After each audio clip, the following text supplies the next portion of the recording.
Every year, anime seems to get better and better. These days, despite what some people may say, I think there's more variety and quality in anime than ever before. 2022 was no exception to that. It was absolutely a packed year full of quality releases, and now that we're at the end of the year, it's time to lay out what were, in my opinion, the top 10 best new anime this year. A bit of a disclaimer, new in this case means no season 2, no split cores or continuations of existing anime, so some big names may be left off the list. There are also a ton of shows this year, and as someone who watches every seasonal every season, narrowing it down to 10 was pretty difficult, so just because some of your favorites weren't listed doesn't mean that I didn't like them. Also, 90% of the people watching my videos are not subscribed, so if you could drop a like and subscribe on this video if you're enjoying it, it really helps the algorithm pick up my content and would be appreciated. Without further ado, let's get right into it. So starting us off at number 10, we've got my favorite sports anime of all time and one of the most entertaining shows of the year, Birdie Wing. If you're like me and previously thought of golf as boring and for old men, this is definitely something that could change your mind. Birdie Wing follows a girl who uses golf as a means of providing for herself and her adopted family in the slums, and while it initially seems like an over-the-top silly show, it actually has a really heartwarming story, some great character interactions, and genuinely made me interested in golf. I was really sad to see this one end, but luckily we got a second season confirmed for next year, and I can't wait. It's very hard to nail anime originals, and I think Bandai Namco did an excellent job here. Plus, Yuri is always a bonus. Moving on to number 9, it wouldn't be top anime of the year list for me without an idol entry, and without a doubt this year's best non-sequel idol project was Shine Post. In fact, it's probably top 3 or 4 most well-written idol projects in general for me. Shine Post had some of the best music and choreography that I've seen in an idol show. Additionally, the girls were all written in a very realistic way, and I felt the character interactions were natural and organic. The drama with Haru in the second half of the show was some must-watch television for me, and the show in general just felt real as opposed to the caricature style writing that we usually get in idol projects. That's not to say that I don't like that writing style, but it's just nice to get something real for once. Cute girls, great music, and solid writing makes this one an easy pick for me. Next up at number 8 comes the anime adaptation of one of my favorite dark fantasy light novel stories, Shokei Shoujo. When we talk about all-time great anime first episodes, I really think Shokei Shoujo should be in the running.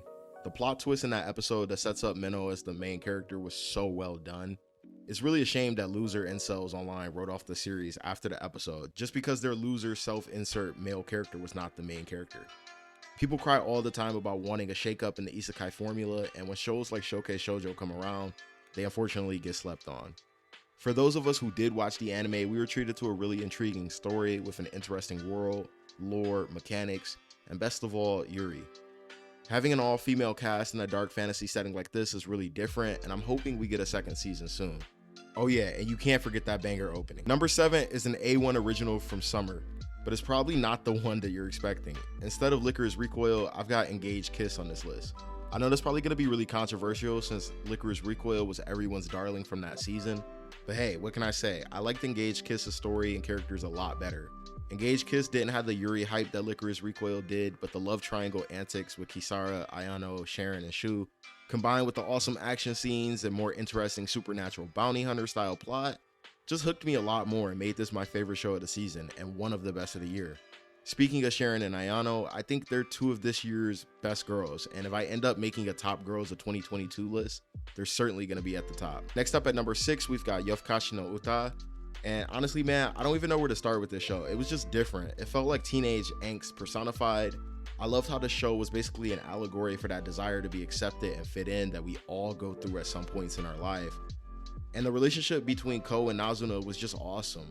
Supporting characters like Nazuna's vampire family and Akira just made this an all-around enjoyable watch as well.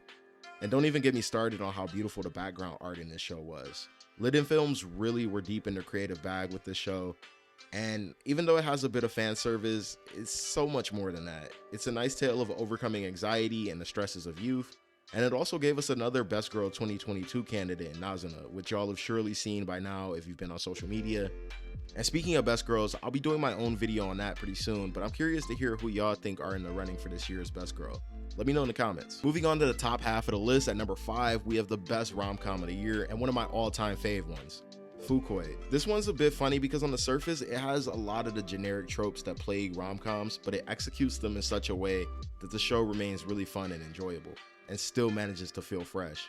It knows what it is and doesn't try to be something else, and what makes it so good ultimately is how great the relationship between Akari and Jiro is. Like, the banter, teasing, and overall vibe of their situationship was just so enjoyable to watch.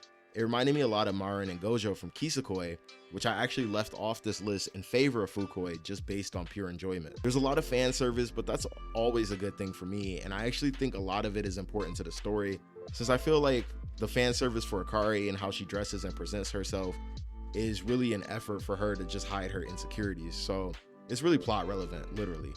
The art in the show is absolutely gorgeous. I love the loud and bright color palette they went for, and the punchy contrast in the art as well. Character designs are top tier, with Akari's being one of my favorites in recent years. And this is pretty damn close to a perfect rom-com for me. My one complaint would be the love triangle is pretty weak. It's pretty obvious how the main character is leaning and that he wants Akari by the end of the story, but I think they did try to create some competition and drama. It was just a little too late for me, because usually if a character falls for two people, they're almost always going to go with the second in anime. Next up at number 4 is one of the highest rated shows of the year, Bocchi the Rock. Bocchi wasn't on my top 10 fall 2022 video because I made that video a few days before the first episode came out, but without a doubt this show would have been on that list. While I'm not as high on it as most of the anime community are right now, there's no mistaking that this is an absolutely incredible show for a variety of reasons. I think what makes it so special is both Bocchi's relatability to the average anime fan who probably has some form of social anxiety and is introverted. And although most people aren't hiding under their beds or staying in their house constantly, on the inside they might want to, and Bocchi the Rock kind of expresses that in a unique way. I think the way Cloverworks showcased Bocchi's inner monologues and feelings using creative skits was something we haven't really seen often in the medium. They really emptied their creative tool case here, and it paid off.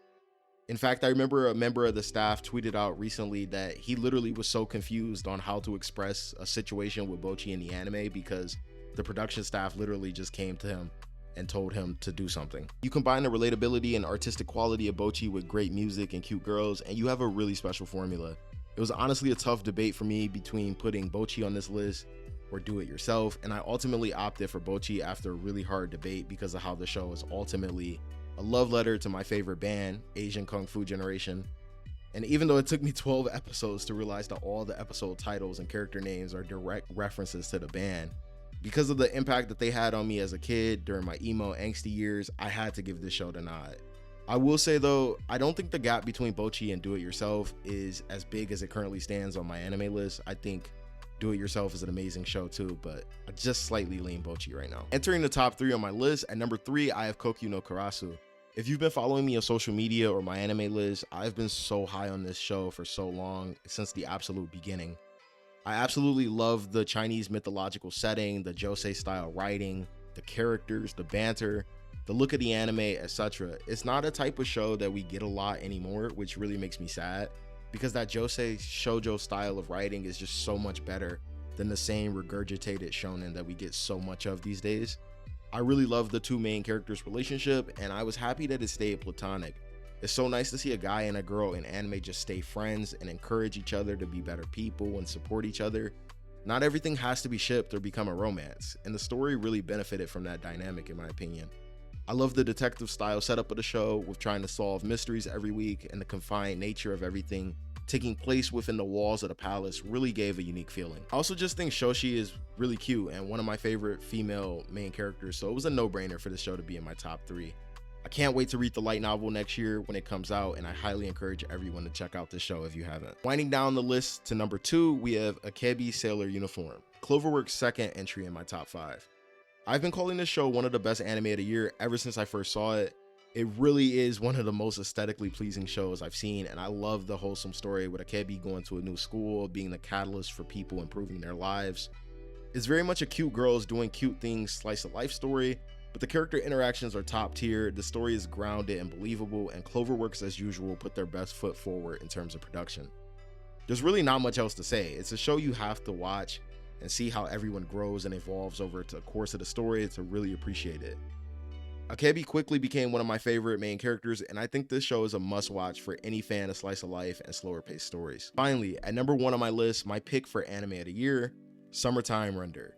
Honestly, by this point, I've run out of adjectives to describe Summertime Render. I've been singing his praises since the podcast episode half a year ago, and the best way I could sum it up is as a more grounded ReZero. Looping after death isn't something that we've never seen before, but I think Summertime Render may be the best example of how to handle it. There's actual stakes with the main character's looping ability, and it's not something that can be done ad nauseum. The side characters are amazing and all play a huge role in the story as well as in the final battle at the end, and I think the lore and mystery as well as the supernatural aspects of the story are just amazing.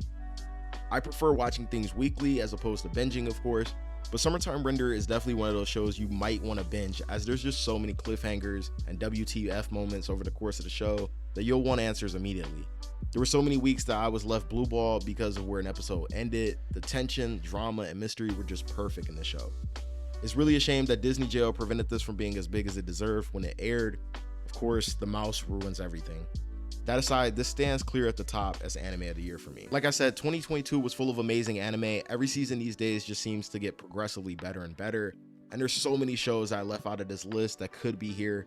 I'll be doing a podcast episode with the boys later this week where they'll give their picks and I'll go over my reasoning for some of the picks on this list. Link for that will of course be in the description. You can check that out on Spotify and Apple Podcasts. Reminder to leave a like on this video and subscribe for more anime content. Now that we've moved and I have a proper setup, I'll be making videos a lot more consistently, so make sure you turn notifications on so you don't miss any of that. And let me know in the comments what y'all favorite anime this year were. I'll be down there as much as possible reading your responses, but I will be heading to Singapore for New Year's, so I may not be able to respond to everyone. Thanks again for watching. Hope everyone had a great Christmas, and here's to an amazing new year of anime.